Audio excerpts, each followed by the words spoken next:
All right, guys, it is Sunday, October 24th, 2021. It's evening, I don't know, 4 or 5 p.m. It's kind of rained a little bit today, so I didn't get to work on the car. It's, a lot of it's bare metal, so I'm not going to push it outside to work on it. And I am not going to sand body filler in this garage. So anyway, I need to do an update video, and I got a lot to talk about. There's lots of stuff that's been going on. I've got lots of stuff upcoming. I've had some people ask me what projects are coming up on the channel in the future, and I've got a lot of updates. So what I've decided to do is I'm going to go ahead and do 2 videos, and I'm going to post them both today. I'm going to do an update video pretty much on the 55 hardtop engine and the 4-door and where it's at right now. Then I'm going to do another one on upcoming projects and something really cool that I think it's going to be cool that involves an old childhood friend that I haven't seen since probably 1999. So anyway, I'll get started here. So you guys have been following along my 55 two-door hardtop Bel Air project. This rebuilt 350 engine that I put in here just has a hydraulic flat tappet cam. It's all new stuff. I built it and everything. It actually wiped some of the lobes on the cam. Started making noise and everything. So since that engine needed to be overhauled, I decided to go ahead and rebuild a 400 small block because I love 400 small blocks. I've had a bunch through the years and I love them. So I took that engine to a machine shop to have it bored, crank turned, rods resized with new bolts, vatted, cam bearings, freeze plugs, the whole 9 yards, pretty much, decked, whatever it needs. Anyway, they told me when I dropped it off, this is a new machine shop that I've never used before. I've just heard that they do quality work. They've been in business a long time. They told me 2 weeks, and I'm not 100%. I haven't actually looked, but I want to say it's at least 2 months, maybe getting close to 3 months. I don't know that they've had it. They finally called me the other day. There's been a few excuses in between, some really weird excuses, I will say. But anyway, he's shooting to have it finished up Wednesday, which is just 3.5 days away. So that's kind of exciting. It'll be nice to get that engine back, and then I'll have to worry about it anymore. But anyway, so that's the update on the two-door hardtop engine. I will say on the hardtop, I don't know if I'll have the 4-door done or not, but I do plan on at least a month before Daryl Starbird's car show, which is in around mid-ish February every year in Tulsa. It's an indoor weekend car show. I am going to take a month off of the 4-door a month before that show, and I'm going to see if I can get the hardtop finished out for the show. So, I just got to paint some parts and finish some upholstery stuff, get the engine rebuilt and painted and installed and broke in and running. But anyway, that is kind of the plan. But anyway, so now I'll get to the 4-door. So I've got not really a whole lot of progress going on, but we've had, bad weather. We've had rain and wind and all kinds of stuff. So I've worked on a lot of little stuff, little piddly stuff. But I also hurt my back again last Sunday, and it never has gotten fully back really good. So as far as doing, heavier duty work where I'm having like sand body filler where you work your arms and your body and everything, I've been doing a little stuff to kind of get by to let my back kind of catch back up on me. But anyway, one thing that I did, I'll just get you up to speed. I've got body filler, a lot of body filler on the car. There's stuff spread everywhere. What I'm trying to do is basically get all the big stuff, the noticeable stuff fixed. And anyway, I'm just going to go ahead and still I'm just going to put the car in primer. I do have the paint here to paint the car. I just do not want to put the time and the money into it to do all the full paint job because I'm going to have to sand it and buff it and all that stuff, and it's just going to add months of labor to it. So I'm just going to go ahead and paint the firewall and the dash and all the dash components and garnish moldings the green. I'm going to go ahead and do the bodywork primer, block it, and paint the roof the tan. And most of all the stuff's going to be restored and put back on the car, but for now it's just going to be in black primer with the tan painted roof.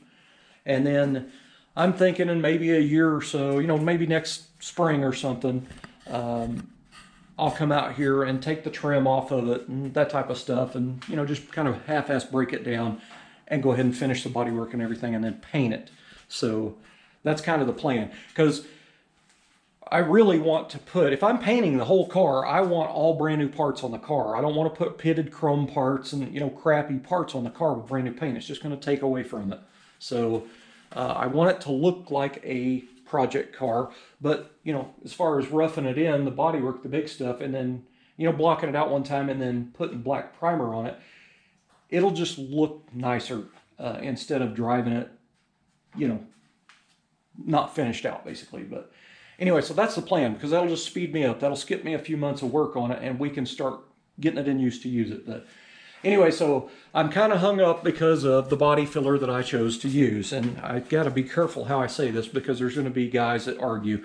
I'm going to say everybody that does their own paint and body work, whether they're professionals or hobbyists like me, everybody does it different. So there's going to be somebody that wants to argue over this crap. And I'm just going to tell you right now, I don't care. I do things my way. I have my way of doing things. And if I'm paying the bill on the stuff, I'm doing it my way, and that's that. So what I've got here is this stuff right here. Everybody knows this stuff. This stuff has been around for a while. And then I've got this purple can stuff here that I have not tried before, and I have never seen it before. So this is all metal. But anyway, I'll explain all this. So the green can stuff, that the very first one I showed there, it's been around for a long time. There is a lot better body fillers on the market that sand a hell of a lot easier than that stuff. And I know, guys, because I had a buddy here a couple days ago, and I was talking about body fillers, and he wanted to argue with me. This guy doesn't build cars like I do, but you know, he's a professional, we'll say. Well, that's the stuff I use. There's nothing wrong with it. There's no doubt that stuff will work. You can mix it, spread it, and sand it. I'm just telling you, the newer stuff on the market sands 10 times easier. The stuff that I like to use sands with 120 grit paper. I don't have to sit there and work it and work it and work it. Now, I'm assuming you might be able to sand that Z-grip with 120 grit paper. Good for you. I'm not spending 20 minutes in one spot because I block by hand. I don't use air tools on body filler. Just me. I prefer hand blocks. That's how I get these black cars laser straight. So anyway, that Z-grip, it was great stuff back in the day. And again, it will work if that's what you want. But I gotta say, I used that stuff in the 90s when I had my own body shop. So I am very familiar with that stuff. And all I'm saying is it's pretty much outdated. There is better stuff on the market. Now, I like to use, because somebody's going to ask, there's 3 body fillers that I like to use. It pretty much depends on your budget. Like when I got the Z-grip, I went to get one of my preferred body fillers at my local paint shop in Tulsa. They had that marked the body filler up that I like to $110 for a gallon. I will never pay $110 for a gallon of body filler. I will not. That is ridiculous. You basically sand 90% of that stuff off into the floor. So that is pretty much waste of money. Now, I came home and get online, and lo and behold, it's on there for half of that. So why would I spend that much money on 1 gallon of filler when I can buy 2 online for the same amount? So anyway, I like to use Evercoat Rage, or it's Rage Extreme and Ultra, I think. They have a few of them. They have, man, what was the other one? They have 3 or 4 of them in the Rages. There's several to choose from, and it's just confusing is all it is.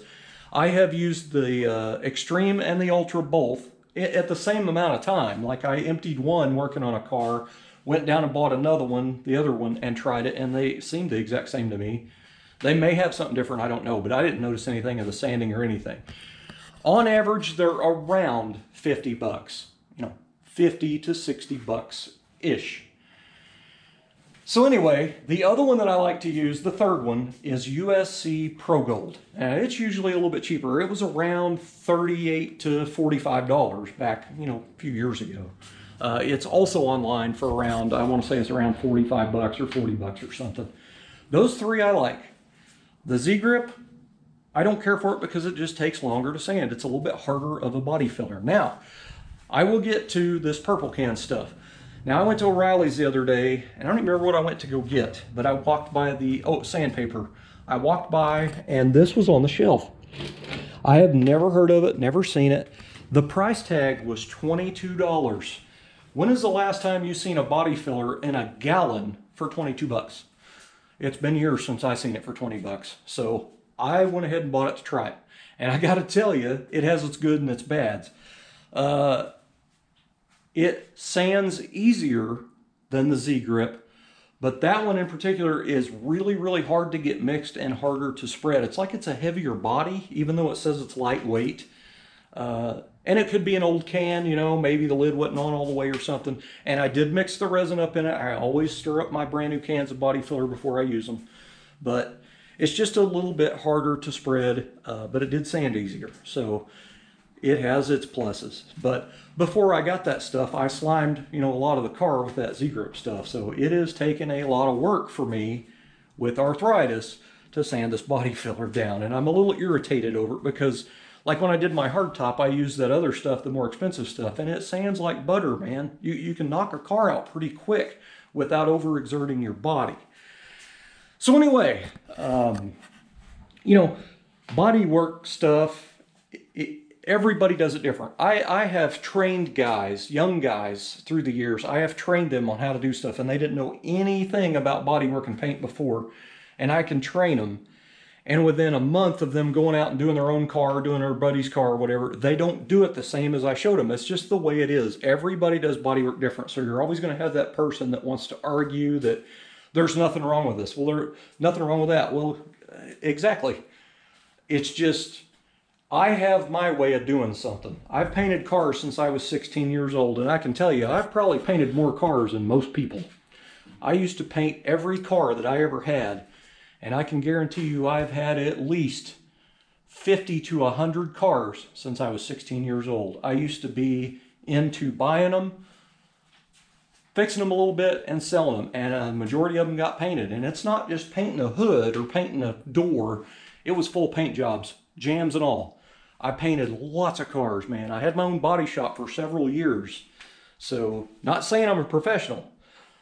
I might have been since I had a shop at one time, but now I'm a hobbyist. I do it as a hobby. I do not do body and paint work for other people, and I will not do it for other people.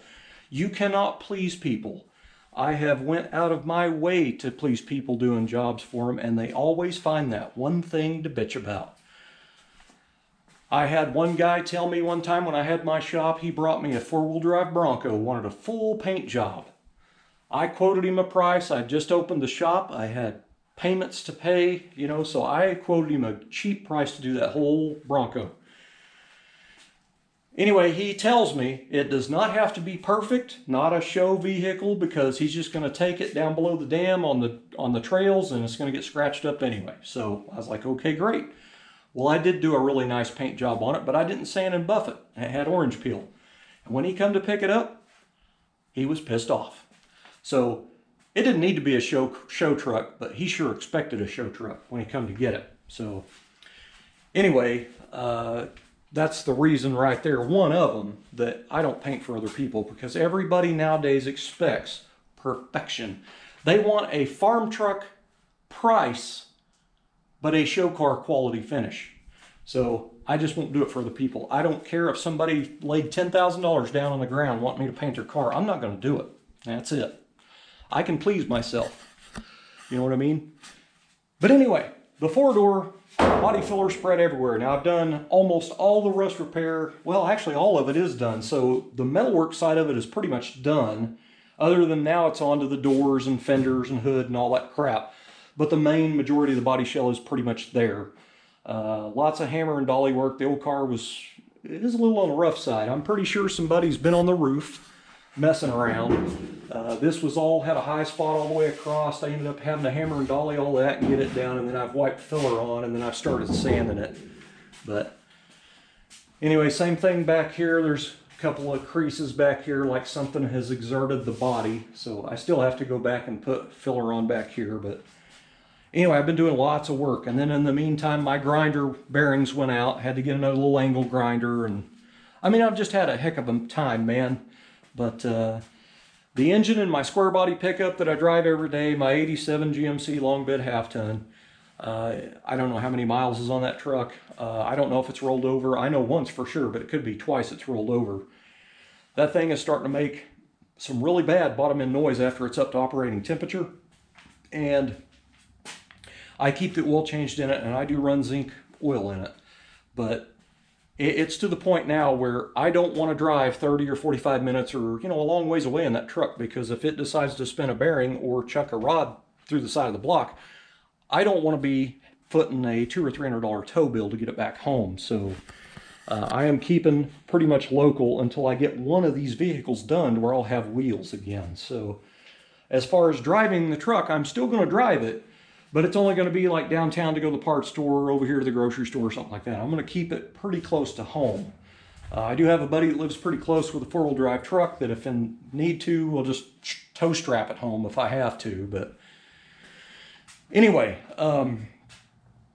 so the four-door, and one thing I started to do was this door, putting it on here, and I probably ought to do a separate video on that. I think I should do that actually, because there's a lot to explain about that, and I need to explain myself why this is on here and all this stuff. So I'll cover that in a separate video. I may do that.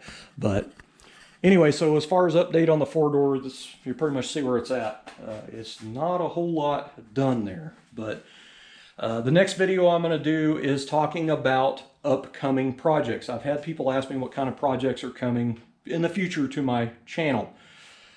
There's a bunch actually, and I just have a new-ish acquirement, another project car coming soon. So I'll get to that. But anyway, I'm going to cut off the video here, guys, but I'm still in the bodywork stage on the four-door. It is coming along, and I'm hoping within the next week or two I will be putting the primer on this thing. I hope. So anyway, after I get the primer on the car and start sanding all that, the next thing I'm going to do is be painting the dash and the firewall, the 50s minty style green. So anyway, that is the update on the four-door and all that kind of stuff. So anyway, I'll get on and do the other video to post. So thanks for watching.